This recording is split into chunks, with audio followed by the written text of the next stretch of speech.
Now, go. Okay. We're going to do introductions tonight based on the career path so that you all can understand a little bit better how to maximize your position on the Mary Kay career path. And you can understand that no matter where you are in your Mary Kay business, exactly what is available for you at that position.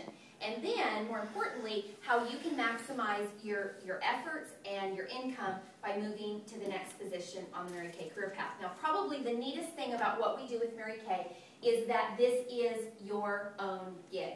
You can do with this whatever you choose to do. And there are going to be some of you that are going to decide that you want to make this a full-time career.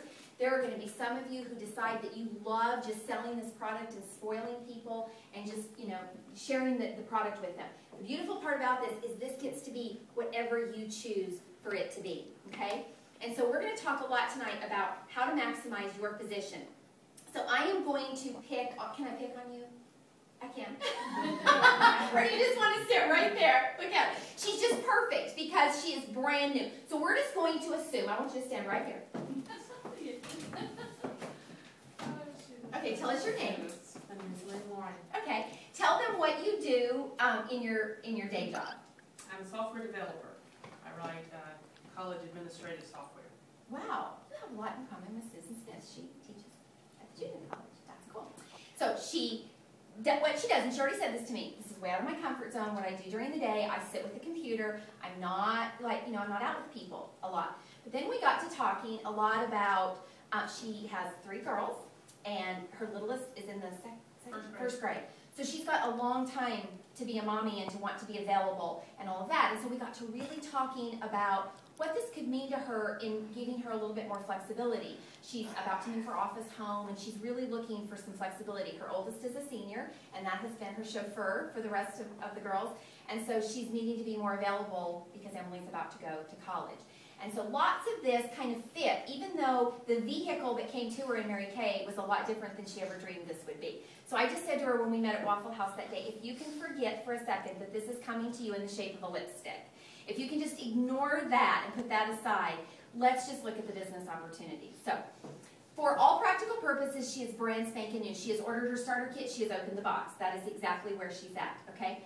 So what is available to a consultant in her position? For right now, to maximize her position on the career path is going to be to begin to develop a solid base of customers. That really is going to be her only focus. To get to know the product, to get to love products that she has not currently been using, to get the products at cost for her and for her girls, and just really begin to learn the product and learn how to share it with other people. So the beautiful part about this is that she's going to get her products at half price, right, for herself, right? Well, that's a huge savings. The day she came and loaded up her 3 girls, it was a nice big check. Now, I liked that, right? But it would have been a whole lot more fun to her had it been at half price. So one of the biggest benefits to a brand new consultant is she now gets to get her product at cost, okay? And she is going to slowly begin to build a customer base. Now, let me just show you the best way to maximize her position on the career path. We're talking more about consistency than real aggressive work. I will take the tortoise over the hare any day of the week. We want consultants that are just, and we're going to talk a lot about this tonight, just consistently, week in and week out, just doing some consistent activity.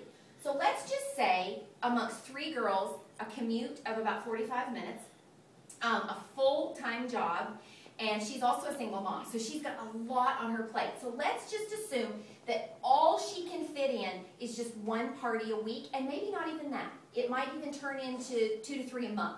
Okay? But every single time she holds a party, and there are 4 or 5 ladies around a table, right? And the average party is about $300 to $400, and it takes a couple of hours, right? So every time she sits down around a table with 4 or 5 ladies, and she sells them $400 in a couple of hours, that means she puts $200 in her pocket, and she has 4 to 5 new customers, right? And if she did that, let's say, 2 to 3 to 4 times a month, that begins to be a significant source of income. So if she did that once a week, that would be $800 a month to put in her pocket. Well, you start thinking about it. That starts to make car payments. That starts to make a house payment. I mean, there's lots of things you can do with $800 a month. and she would literally be working her business a couple of hours a week. That's it, all right? But let's look at what happens to Lynn if she just consistently does that for about a year. Just one party a week, just a couple of hours a week, all right? If she saw 4 new faces a week, that would be 16 new faces in a month, okay? In a year, that would be about 200 faces, right? Well, Mary Kay tells us that we will keep 80% of the women that we ever initially facial. So that means after a year of just one party a week, that she is going to have a customer base, a good, solid customer base.